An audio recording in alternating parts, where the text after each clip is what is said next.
Al igual que muchos países de África, Ruanda es un estado con conflictos internos. Aunque a decir verdad, las diferencias étnicas en este país tienen sus orígenes desde siglos antes de la llegada de los europeos. Tal vez por eso se llegó a un perturbador nivel de violencia en el cual aún se duda que fue peor, si el odio de los perpetradores de la masacre o la indolencia del mundo entero. ¿Te interesa conocer la triste historia de Ruanda y de qué manera podría acabar con un final feliz? Dale, entonces quédate hasta el final del video.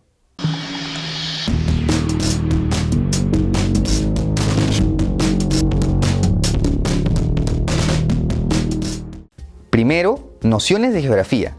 Ruanda es un pequeño país de 26.300 kilómetros cuadrados ubicado en la región de los Grandes Lagos de África, más específicamente a orillas del lago Kivu, que comparte con la República Democrática del Congo.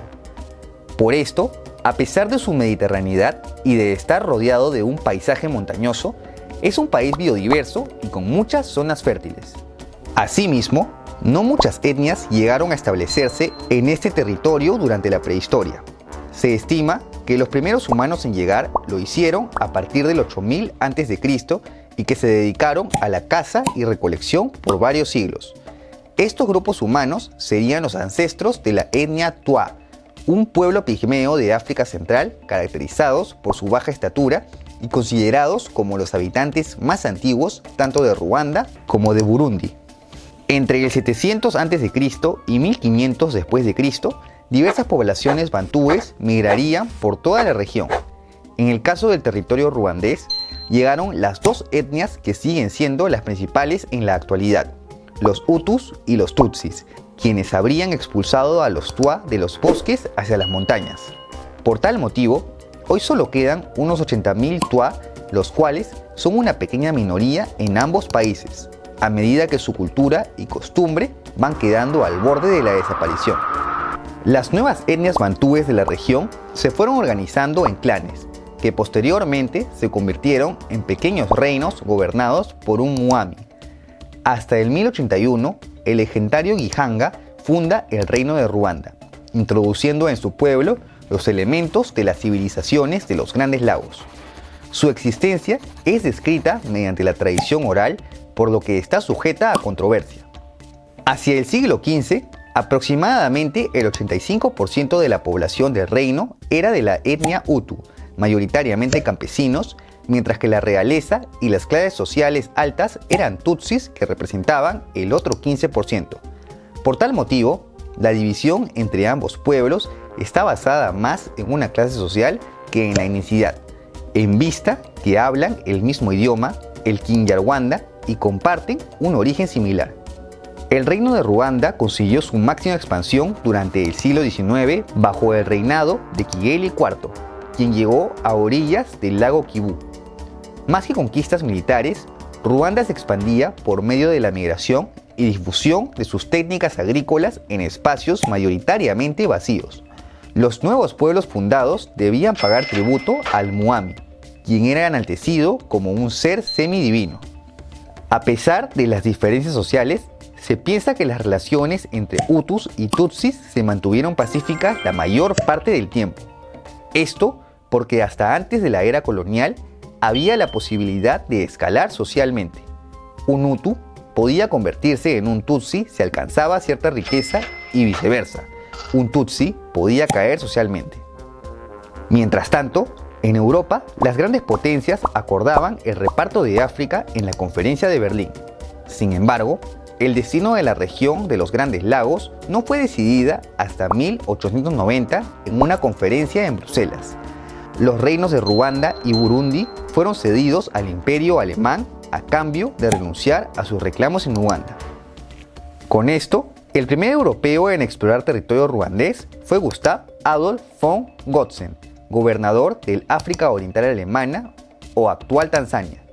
Gotzen lideró una expedición entre 1893 y 1894 en donde se entrevistó con el muami Kigeli IV. Con tan solo 2.500 soldados, los alemanes optaron por la negociación antes que la conquista, ofreciendo a los ruandeses su protección. Aunque la realeza tutsi tenía opiniones divididas, Finalmente, no pusieron resistencia para la ocupación de Alemania, quienes anexaron el reino al África Oriental Alemana.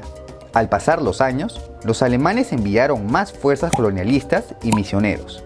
Lo que comenzó como un protectorado terminó en una colonización. Asimismo, fueron exigiendo el pago de tributos a cambio de escaso o nulo progreso. A pesar de lo anterior, respetaron el modelo social de los ruandeses, además de apoyar al rey y a la jerarquía existente, influenciando así una mayor centralización del reino. Esto llevó a una revuelta hutu en el norte del país en 1911, que fue sofocada por los tutsis con el apoyo alemán.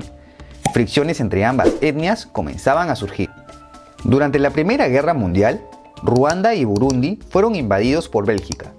La caída alemana en África fue rápida y tras la guerra perdió todas sus colonias en el continente. Tras la formación de la Sociedad de Naciones, la naciente organización entregó a Bélgica los territorios invadidos como un mandato al que se denominó Ruanda-Urundi. Los belgas continuaron protegiendo la monarquía y reforzando la separación entre tutsis y hutus como razas diferentes, hecho estipulado en el documento de identidad de cada ciudadano. Esto prevenía el movimiento entre las clases sociales, aunque por otro lado, también impartieron programas de educación, salud y mejoras en la agricultura que contribuyeron al crecimiento económico del país. Luego de la Segunda Guerra Mundial, Ruanda-Urundi se convirtió en un fideicomiso de las Naciones Unidas, es decir, que debían ir preparando al territorio para alcanzar la independencia. Por tal motivo, Bélgica inició reformas desde 1950 para iniciar la democratización del país. En estas, se incluía una redistribución de las tierras, lo que fue favorable para los hutus y una amenaza para el estatus de los tutsis. A medida que una élite hutu fue ascendiendo, las tensiones entre ambas etnias fueron escalando durante esta década. Mientras los tutsis buscaban acelerar la independencia para permanecer en el poder, los hutus, apoyados por la iglesia, optaban por seguir con las reformas democráticas belgas. Claro, al ser una mayoría de más del 80%, tenían todas las de ganar. Las tensiones estallaron en 1959 durante la Revolución Ruandesa, en donde tras décadas de segregación, los hutus procedieron con el asesinato y saqueo de las propiedades de los tutsis. 330.000 de ellos se vieron forzados a huir a los países vecinos. Ante esta escalada violenta, Bélgica optó en modo Poncio Pilatos por conceder un referéndum en 1961, en el que la abrumadora mayoría hutu votó por la independencia y abolición de la monarquía. Con esto, Ruanda se separa de Burundi y se convierte en una república ahora gobernada por el hutu Gregoire Kayibanda. Los tutsis exiliados, por su parte, van formando grupos guerrilleros que lanzaron ciertos ataques a Ruanda desde los países vecinos. Por su parte, Kayibanda continuó con políticas que seguían fomentando la supremacía hutu sobre los tutsis, hecho respaldado por la Iglesia Católica, aún con mucha influencia en el país al ser intermediario entre el gobierno y los alemanes y belgas partidarios de Kayibanda. Sí, los que tenían intereses económicos. Asimismo, desde 1964, el presidente comenzó a reprimir a sus opositores políticos. Antes de llegar a consolidarse como una dictadura plena, Kayibanda fue derrocado por el ministro de Defensa Juvenal Habyarimana en 1973, quien disolvió la Asamblea Nacional y la Constitución para perpetuarse en el poder. El nuevo dictador militar se caracterizó por su extremismo y totalitarismo. La situación de los tutsi se veía cada vez más trágica. Por su parte, los tutsis exiliados formaron el Frente Patriótico Ruandés en Uganda, en donde apoyaron en el derrocamiento de la dictadura de turno, ganándose el apoyo del nuevo gobierno. Habyarimana, por su parte, comenzó a ceder ante las presiones internacionales y simuló un compromiso de pacificación entre ambas etnias. Si bien por un lado colocó a tutsis en cargos públicos, por otro sistematizó el odio hacia la etnia rival. Con todo esto, estalla la Guerra Civil Ruandesa en 1990, en la que el país es atacado por el Frente Patriótico Ruandés apoyado por Uganda. Esto conllevó a que Habyarimana sacara su verdadera faceta con la creación de la Radio Libre de las Mil Colinas. Esta fue una emisora de radio que incentivó la propaganda ya no solo contra los tutsis, sino también contra los hutus moderados y la misión de las Naciones Unidas presente en el país. Esta emisora es apodada por algunos como la radio genocida. Ya te imaginarás por qué. En 1994 ocurre el asesinato del presidente Habyarimana cuando su avión fue derribado con un proyectil. Este ataque es hasta hoy un misterio, pues es atribuido tanto a los tutsis como a los hutus aún más radicales. El punto es que esto significó el inicio del recordado, pero en ese entonces invisibilizado genocidio ruandés. Entre abril y julio de 1994 se perpetró uno de los episodios más macabros de todos los tiempos, incentivado por el gobierno ruandés. Entre 500.000 y 1 millón de personas fueron brutalmente asesinadas, que representó el exterminio de entre el 70 y 80% de la etnia tutsi, aunque también murieron el 30% de los Tuá, algunos hutus moderados, europeos residentes y pacificadores de la ONU. Este trágico acontecimiento es recordado por la indolencia del mundo entero. La Iglesia Católica presente en el país permaneció en silencio a la par que el gobierno estadounidense restringía su apoyo a las misiones de paz de la ONU, la cual a su vez retira a los pocos pacificadores de Ruanda. Esto luego de omitir la palabra genocidio, que hubiera implicado la intervención inmediata, la cual nunca llegó. A pesar de la masacre, el Frente Patriótico Ruandés aprovechó el caos político interno y consiguió hacerse con el poder del país, tomando la capital Kigali hacia julio de 1994. Esto generó un nuevo movimiento de refugiados. Ahora, unos 2 millones de hutus, temerosos de las represalias, migraron hacia el entonces Zaire, quien apoyó a esta etnia durante la guerra. Tras el fin de la guerra, se incentivó la aplicación de los acuerdos de Arusha, que en realidad habían sido firmados en 1993, pero pospuestos por Habyarimana.